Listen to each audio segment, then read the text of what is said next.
Oi, aqui é o Kaká e bem-vindos a mais um vídeo. E depois de muito tempo nós estamos trazendo mais uma mini biografia aqui. Inclusive fazia tempo que eu não lançava vídeo desse quadro, tá? Enfim, o mini biografia dessa vez é sobre um personagem que acabou ficando com destaque no segundo filme de Mortal Kombat, que dessa vez é um filme bom e não ruim, que não foi o primeiro. Que no caso é Johnny Cage. E você deve estar pensando, putz, mini biografia de personagem de Mortal Kombat, então o Kaká vai explicar 3 linhas do tempo diferentes e vai demorar pra caralho. E eu digo que não. Até porque o Johnny Cage é sim um personagem muito importante em Mortal Kombat, principalmente na segunda e na terceira linha do tempo, mas em especial na segunda. Mas na primeira linha do tempo, apesar de ele ser um dos defensores da Terra, o papel que ele tinha era mais secundário. Ainda assim, ele teve bastante importância na primeira linha do tempo também. Então vamos começar por ela. Uma coisa que não muda na primeira e na segunda linha do tempo, apenas na terceira, é que Johnny entra no Mortal Kombat para provar que ele é um lutador de verdade. E não apenas alguém que a mídia faz parecer um bom lutador, mas não luta. E essa motivação dele é a mesma que ele tem no início do Mortal Kombat 9. Em MK2 e MK3 ele ajuda a defender a Terra. No MK2 sendo um participante do torneio do Shang Tsung lá no Outworld. E no MK3 ele ajuda a defender a Terra durante a invasão de Shao Kahn, mas ele é morto logo no início da invasão por Montaro. Em MK4 é revelado que Johnny, de alguma forma, conseguiu reviver. Alguns acham que é porque durante a invasão MK3, após ele morrer, a alma dele conseguiu ajudar os guerreiros da Terra. Basicamente foi um presente dos deuses ancestrais. Mas enfim, no MK4 ele ajuda a defender a Terra novamente, e não só a Terra, como também Edenia, que tinha sido separado de Outworld. E durante os eventos de Mortal Kombat e Deadly Alliance, ele acaba ajudando Raiden a lutar contra a Deadly Alliance, que no caso seria Quan Chi e Shang Tsung. Infelizmente, assim como todos os guerreiros da Terra em Deadly Alliance, ele acaba morrendo. Ele acabaria sendo revivido junto com os outros guerreiros da Terra por Onaga, durante os eventos de Mortal Kombat Deception. E depois da derrota de Onaga, ele acaba saindo do controle mental que Onaga também tinha feito sobre eles. Em MK Armageddon, ele tem o seu papel mais importante durante toda a primeira linha temporal, que no caso é o de reunir todos os guerreiros da luz para lutar contra os guerreiros das trevas. Na qual zeraria aquele combate final em que o Johnny Cage é morto novamente. Eu acho que é o que é? A terceira vez que ele é morto?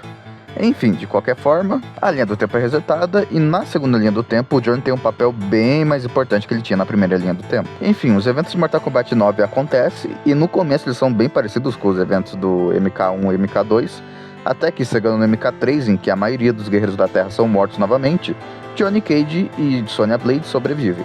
E isso foi muito importante, porque futuramente, durante a invasão de Shinnok, depois da derrota de Shao Kahn, Johnny Cage derrota Shinnok, utilizando o poder de seus ancestrais. Detalhe esse que o Raiden acaba mencionando pro Johnny Cage após a derrota de Shinnok. E após a derrota de Shinnok também, Johnny Cage acaba tendo uma filha com Sonya Blade, sendo essa Cassie Cage, responsável por derrotar o Shinnok pela segunda vez. E no Mortal Kombat 11, o Johnny acaba se reencontrando com a sua versão mais jovem durante a conversão do tempo. No início eles acabam se estranhando, mas depois de umas brigas e do Johnny jovem ser sequestrado pelo Dragão Negro, ele acaba ficando mais humilde, que nem sua versão mais velha. E bom, como todo mundo já sabe, a linha do tempo de Mortal Kombat acaba sendo reiniciada novamente. Na nova linha do tempo, o Johnny ainda continua sendo ator e tal, só que dessa vez ele é um ator em declínio, que está passando por um divórcio, os filmes dele não estão vendendo muito bem, e ele é convocado pelo Mortal Kombat, dessa vez pelo Liu Kang, que aqui era o deus do fogo. Ele tem meio que uma mini rivalidade com Kenshi, porque ele acabou pegando a espada que pertencia à família do Kenshi, mas no final ele acaba dando essa espada pro Kenshi após o Kenshi basicamente entrar na frente de um golpe que Milena ia dar no Johnny e que acabaria deixando o Johnny cego.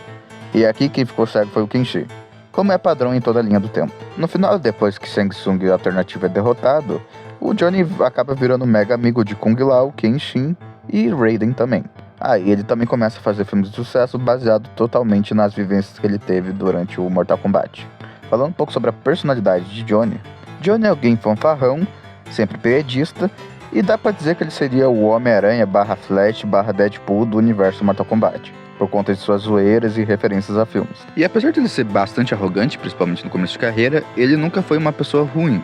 Ele teve sim vários desvios de caráter durante sua vida, mas pessoa ruim em si, ele nunca foi. No quesito aparência, bom, o Johnny teve diversos visuais ao longo do tempo, mas um visual específico que eu adorei demais que ele teve foi o do MK9, que inclusive acaba virando skin sempre quando ele é lançado em um novo jogo a partir do MK9. O legal desse visual é que, apesar de ele ser conhecido como visual do MK9, ele na real é baseado no visual do Deadly Alliance, que é um visual legal, mas naquele jogo específico eu não curto muito o fato do óculos do Johnny ser azul, e eu acho esse modelo um pouco mais feinho que os outros modelos, sabe? E não é nem questão do 3D, porque o modelo do Kenshin e do Borat e do Kung Lao ficaram mais legais em si.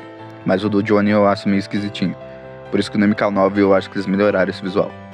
Enfim, de qualquer forma, sobre poderes e habilidades, Johnny tem um vasto amplo conhecimento de artes marciais, misturando também para criar o seu próprio estilo, dando golpes como por exemplo o famoso soco no saco. Além disso, Johnny ainda tem acesso ao poder antigo dos seus ancestrais, o que faz com que ele consiga uma aura que é extremamente resistente, a ponto de resistir a um ataque do amuleto de Shinnok. Lembrando que o Shinnok por si só já é extremamente poderoso, mas com o uso do amuleto dele, ele fica insanamente mais poderoso. E além de deixar ele mais poderoso, essa energia faz com que ele ainda consiga dar um chute conhecido como chute sombra, que é um chute impulsionado com essa energia verde, e também permite que ele lance esferas de energia verde também. Ou seja, esse poder verde do Johnny é bastante versátil. E falando algumas curiosidades sobre o Johnny em si, a primeira é que durante a era clássica de Mortal Kombat, onde tinha as capturas de movimento e tal, o Johnny acabou sendo vivido por dois atores diferentes. Um que fez ele no Mortal Kombat 1 e Mortal Kombat 2, e outro que fez ele no Mortal Kombat Trilogy. Inclusive a mudança de ator é bem perceptível. E falando acho que de uma curiosidade óbvia, que boa parte que clicou nesse vídeo já sabe, mas sempre é bom falar sobre isso, é que o Johnny Cage era para ser o Van Damme. Mas por motivos de Van Damme não querer aceitar o papel de fazer um jogo sobre ele, acabou que eles acabaram trocando tudo de última hora. E sim, o Mortal Kombat teve que trocar tudo de última hora porque o Van Damme não aceitou fazer um jogo com ele. Irônico o fato de que o Van Damme aceitou fazer o papel naquele primeiro filme do Street Fighter, que foi horroroso, e foi detonado nas críticas. Enquanto Mortal Kombat, apesar de estar meio capenga devido ao seu último jogo, ainda assim é uma franquia muito boa. Mas eu também não vou julgar a decisão dele porque eu também não sei como é que tava a cabeça dele e tudo mais, e o que ele levou pra julgar qual seria melhor e tal.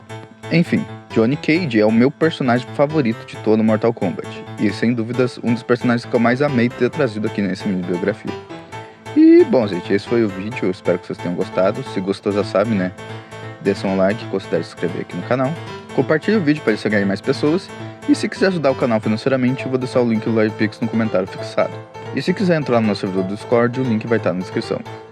E bem, é isso. Eu sou o Kaká, fiquem bem e até o próximo vídeo. Fui!